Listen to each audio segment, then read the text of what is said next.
Good day, you're welcome to Poly TV show. And this is the segment of the program we call the newspaper review and analysis. Hi, I'm Samuel Olanio. And today I'm being joined in the studio by a veteran journalist and broadcaster. He is also a public affairs analyst, Mr. Deji Adeyemi. Welcome to the program. Thank you very much. Always my pleasure. Okay, so let's get straight to it. We have quite a number of newspapers with us this morning. We'll be starting with the Vanguard newspaper. And on the front page of the Vanguard newspaper, we have this very big story coming from the Kaduna abduction. It says, rescue victims now, ACF, can, Sokapu, ECWA tells federal government. Rescue victim now, ACF, can, Sokapu, ECWA, orders the federal government. And there's this, initially, the federal government and the state government denied the abduction of worshippers in Kaduna State. But I think with time now, they're beginning to accept that. What's your take on this? Well, I must say that it is quite unfortunate. And for this kind of thing to have happened. On this set, sometime last week, or was it last week or early this week, we said that since the government had come up with a denial that it didn't happen. But see, yesterday, Wednesday, they now came up to say, to confirm it. And I wonder why our leadership, political leadership, why they're taking us for a ride. That's the way I would look at it. Because between Kaduna Metropolis and Kajuru, the local government where that thing happened, it couldn't take 24 hours to get in there. Of course. And more so, not even with this age of technology. And they can always confirm to the governor or to the government house what is happening in the place the same day, same minute, if possible.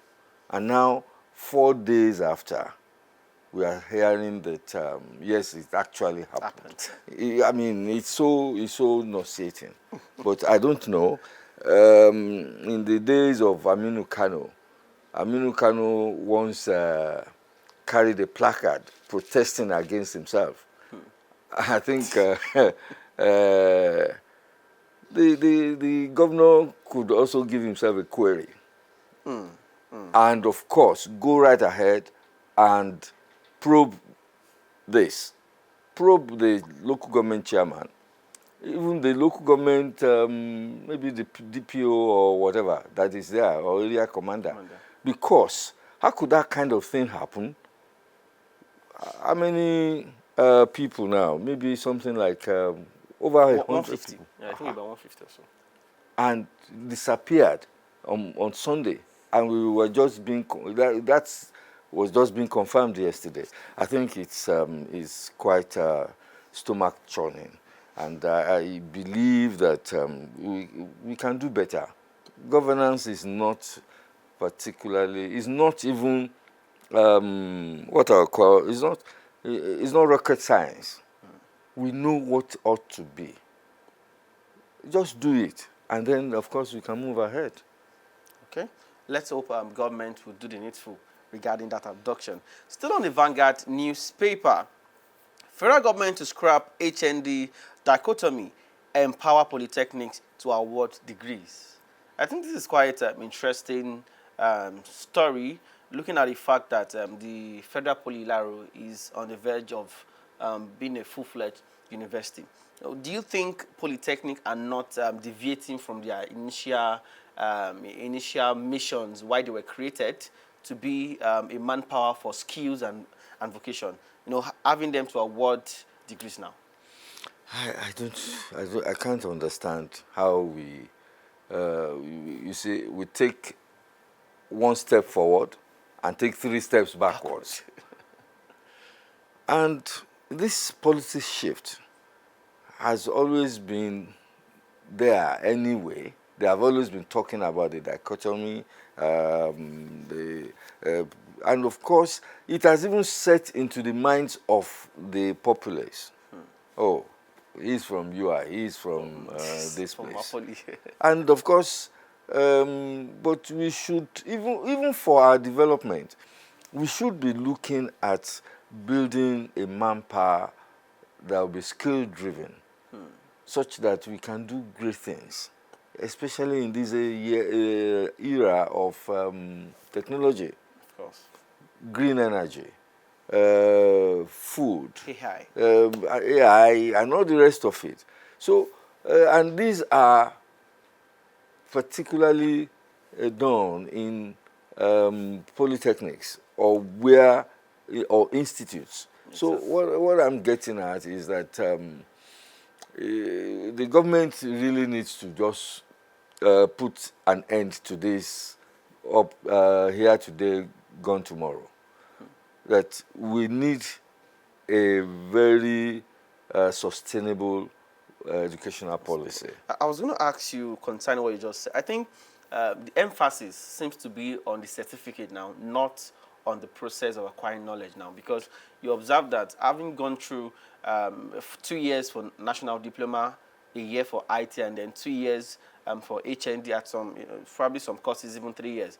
And then you observe that after having your ND and the HND, you still have to go further to probably go to the university system to have a BSc or something. So I think the emphasis now from this report is more on the certificate, not even on the skill. What do you think? And that's a pity, a really great pity, because what is it all about certificates?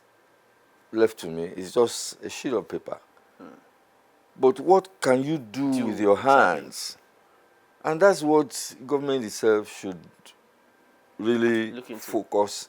I mean, yes, look into focus, so that we can produce the necessary manpower for development. That's all right. Away from the Vanguard newspaper, we move to the Word of Daily Trust newspaper. It says, 2027, no appointment for non-APC members. That's coming from the APC chairman, Professor Yiwada. A lot of people are saying, is he throwing a jab at some, I don't want to call names now. Okay. But well, don't call names. Exactly. I wasn't in his mind when he said this, when he made his statement. Okay. But what's your take on, because I believe we have technocrats, we have professionals that are not politicians. And reading from his exact word, he said, as party chairman, I will stand to defend the position that if you are not prepared to join APC, to join us, you shouldn't be given an appointment. If you are a technocrat, go and be a consultant, period. Well, too bad that the APC chairman is thinking that way. What I mean is that, like you said, if you have technocrats, the likes of Ngozi Okonjo-Iweala were brought in. The likes of even so many people, especially in the during the period of Obasanjo, and they actually did well, marvelously, and the records are there. But in the meantime, I mean, appointments is not the issue. You see, it's this statement makes one believe that politics is job for the boys. Whereas it shouldn't really be. If I can mention this guy now, the Minister for Bosun Tijani. Yes. Okay. Digital and communication. Economy. I just sincerely, he wasn't an APC person. And quite a few, there may be a few other people like that. But of course, they are really doing well. Yes, what I even mean is that they fit into the portfolios that were given to them. He has a pedigree in technology, in ICT and all the rest of it. And then he's given that position. Such we should encourage. What about card-carrying members of... okay, let me ask you this, this question. What becomes the fate of the current Minister of FCT? in light of this statement attributed to the APC chairman? Because, of course, he hasn't joined formally the APC, and then going forward 2027 is SY Godson Fubara is now a card-carrying member of the APC. Looking at the statement that is being said by the chairman, what becomes the fate of Mr. Wike? He moves there or moves home. it's either of the two. And of course, if he moves into APC, he will meet Fubara as a landlord. But, because Fubara is there before already. him. But what becomes of the fate of people that say, although I'm not in the APC, but I worked for the APC? How about people like that?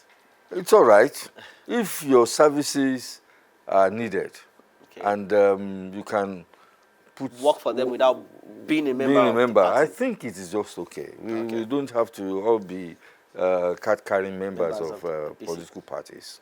All right, straight to the world of the Punch newspaper. The Punch newspaper.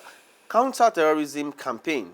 Federal government moves to fast-track trial of 5,000 insurgents. It says, military, please, NSCDC budget 204 billion naira for operations in 2026. And also security agencies to harvest DNA of notorious terror kingpin. While I was going through this report, I was made to understand that in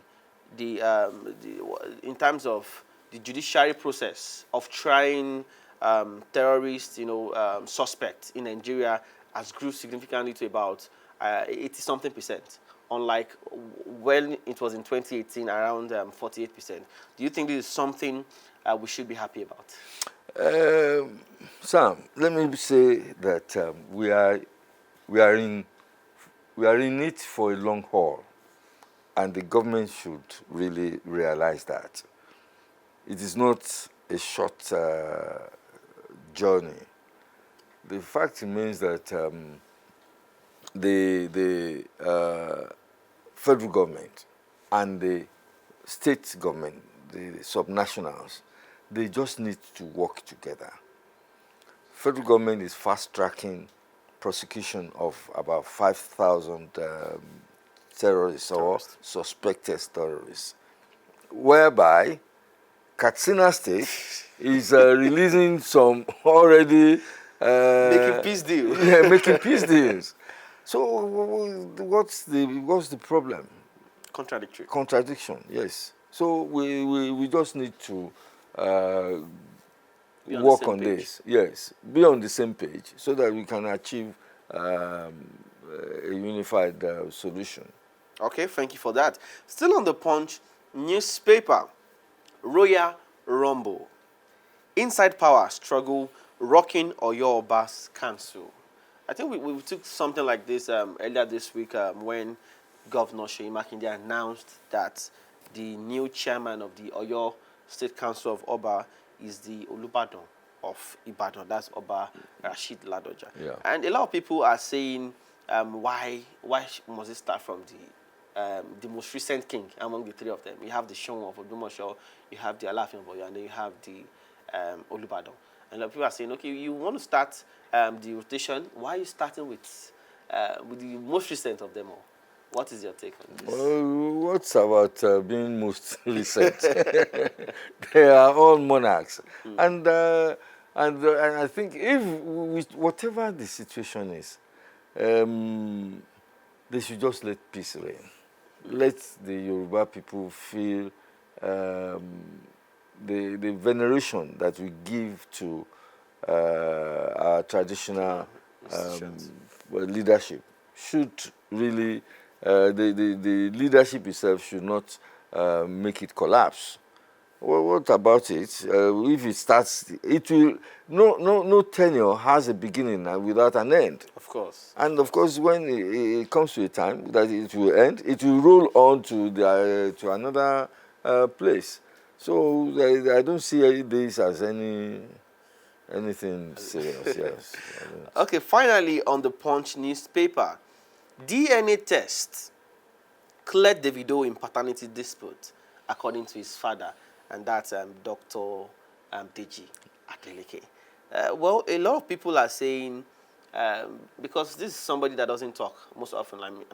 Davido's father, for him to have come out and then, held a press conference to address the issue of his son. What is your own take on this paternity? The girl is saying, Davido, you're my father. Davido is saying, no, the DNA result are saying something different. Yeah, yes, I think, well, money really attracts, as you know. So because this particular issue has been there for quite a long time now. Long time, of course. Yes. Yes. And this, we were told that over the time, about 5 DNA tests had been done. Which returned negative. And then the lady or her supporters or whatever, maybe her family, are saying they should go ahead and do more. I don't see, if the thing is not, if they have done it, okay, maybe they need to go to UK or US and do something else. Oh, so okay. And then they can come in here. But they have done 5. And not one out of those 5 turned positive. Then what is we also need to comment Davido's father, because he said, despite the fact that the DNA results showed negative, the mother, the mother to this particular Anu Adeleke, that she's on scholarship at Adeleke University, and then we normally give her stipends, despite this whole issue of these DNA results. Well, you see, I actually listened to Dr. Adeleke, the press conference, and he said that if the results had turned out positive, that the Adeleke family would have been the one in court trying to claim the paternity of the girl concerned. That, in fact, he told us that he had 14 grandchildren, that he would even want more, and all the rest of it. So what's the point about, if truly, well, Davido is a star, a big one for that matter. And the people want attachments and all the rest of it. So I'm thinking that the lady, the baby mama, or how do they call it now? Baby mama, exactly. Yes. She just go and look drink for the actual father. Yes, and go and drink water over this one. Okay, we move straight to the word of the nation newspaper. The Nation newspaper. And I have this story that says 25.85 billion naira lost to bank fraud last year. At first I thought the issue of this bank fraud, this online, no thanks to the digital and this AI of a thing. But according to this report, it said 25 billion naira were lost to bank fraud last year. Do you think there is something we're not doing enough in our banking system in terms of ensuring that the cybersecurity as regards financial institutions is well protected? What do you think we should do regarding this? Well, the banks, and with the support of government, should just continue to work on it. Well, that is, there will always be the smart Alex with very fast fingers, and they can punch anything out. So though 25 billion naira is quite a huge sum of money going through that leaks. Whereas they can bring it down. If not, it cannot be eradicated. Some people will always, of course, find means. Find means, go around the bend and do things. Okay, and now straight to the word of the nation newspaper. We're still there on the Nation newspaper. It says, Hussaini's UK house, Ozekome's arraignment fixed for Monday. Charge amended to 8 counts. NRS provides more forgery evidence. And I find this very, very unfortunate for somebody, a legal luminary like Mike Ezekome.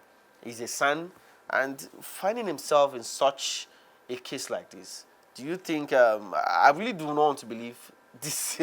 He was really because except found guilty by the court of law, we cannot say he's guilty of this whole issue. But what's your take on this issue of house arrangement? According to him, he said the house was a gift for him. Was a gift, but mind you, the NIS, that's the Immigration Service, are saying that those documents that he used to claim those houses were forged. What's your take on this? Well, I'm not going to have a take because the thing is in court. But I'm going to have maybe a little input. That is, with somebody like Michael Zekome, is a legal luminary, like you rightly said, and should not be found in this kind of, because this is purely a criminal matter. And I want to believe that he ought not to be found anywhere near this kind of thing. But of course, they are just saying now that more evidences are being put forward. That means the prosecutors are working, and he needs to just go, as I say, go and have your day in court. Because it's go away. Yes, that's all right. Okay, so now straight to the world of the Guardian newspaper. And that will be our final paper to review this morning, the Guardian newspaper. It says, Labour Party leadership verdict alters opposition politics ahead of 2027. There's been this, according to the foremost diplomat, that's Professor Gambari. He said Nigeria is tilting towards a one-party state, a one-party system. And then you have the Labour Party crisis, I think, just softening. You have the ADC also trying to, to get its house in order. What is your own take regarding the opposition politics ahead of 2027? The opposition would need to up its own game. I am not seeing anything strongly as it were now, because yes, 2027 is just around the bend. That's next year. Exactly, next year. Crying out loud. And then campaign should start, or maybe underground, and then later we'll talk of overground campaigns. And I want to believe that if ADC still does not get its acts together, then there may be a very feeble opposition. APC has more than 30 states. Of course. And then we have 36 states in Nigeria. I don't know how, okay, well, how are you going to do it? Should we blame the president for that? No. We should even give him kudos. Kunduz. We should give him kunduz.